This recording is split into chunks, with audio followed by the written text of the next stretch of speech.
The government had no part to play in granting supervision orders for the Venezuelans who entered Trinidad illegally. That's according to Minister of National Security Stuart. 65 men, 21 women and 15 children were discovered in an illegal camp in a Palo Seco forest on Wednesday. All but one person received orders of supervision from immigration officers which permit them to leave police custody but make routine visits to immigration offices on specific dates in July 2019. You have to understand they're limited facilities for polling persons, but that is something we're going to be working on.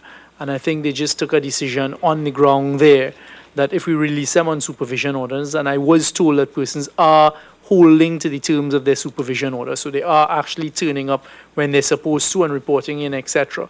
That was a decision taken by the immigration officer who was in charge yesterday.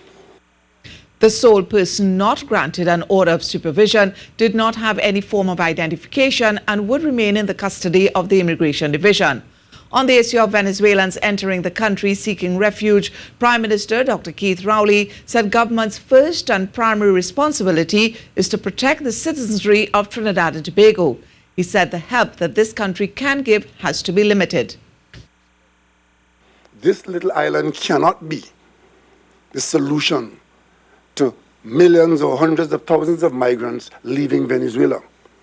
And secondly, international agencies, many of them with different agendas to our interests in Trinidad and Tobago, will not encourage us into converting Trinidad and Tobago, this little island state, island nation in the mouth of the Orinoco, into any refugee camp for the larger Venezuelan problem.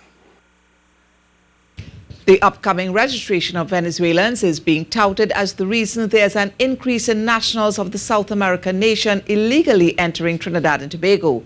Chairman of the Siparia Regional Corporation, Dr. Glenn Ramadar Singh, says government has given Venezuelans mixed signals by its decision to have them registered and remain in the country. Ian Wason has more. Men, women and children were among over 100 illegal immigrants found in Palo Seco on Wednesday evening. They were detained by police and have since been released following processing by immigration officials. They were given permission to stay for the May 31st registration and handed documents allowing them to stay in the country until the end of July. We are told that after completing the documentation, many of the migrants had nowhere to go, while some were unable to reach Trinidadian contacts. Describing the scene as a humanitarian disaster, Chairman of the Siparia Regional Corporation, Dr. Glenn Ramadar Singh, organized accommodation for the migrants at the Irwin Park facility in Siparia. He says the government has sent mixed signals that could have sparked the influx of the Venezuelans. This, when translated and retranslated back into Venezuela, basically spells out for them that there's a home here that they could come to and take up residence and find work.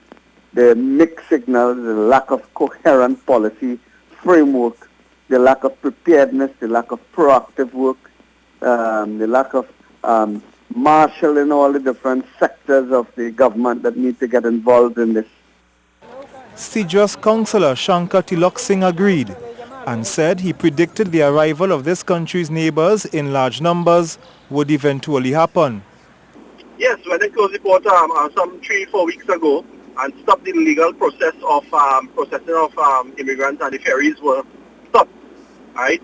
It's only obvious that 700 Venezuelans that will rotate in and out of the port, embarking and disembarking, coming for their basic supplies and so on, will now find other alternatives to reach to our shores, which they choose to use the illegal ports of entry. There have been reports of more Venezuelans coming in through the south coast. Ian Wason, TTT News.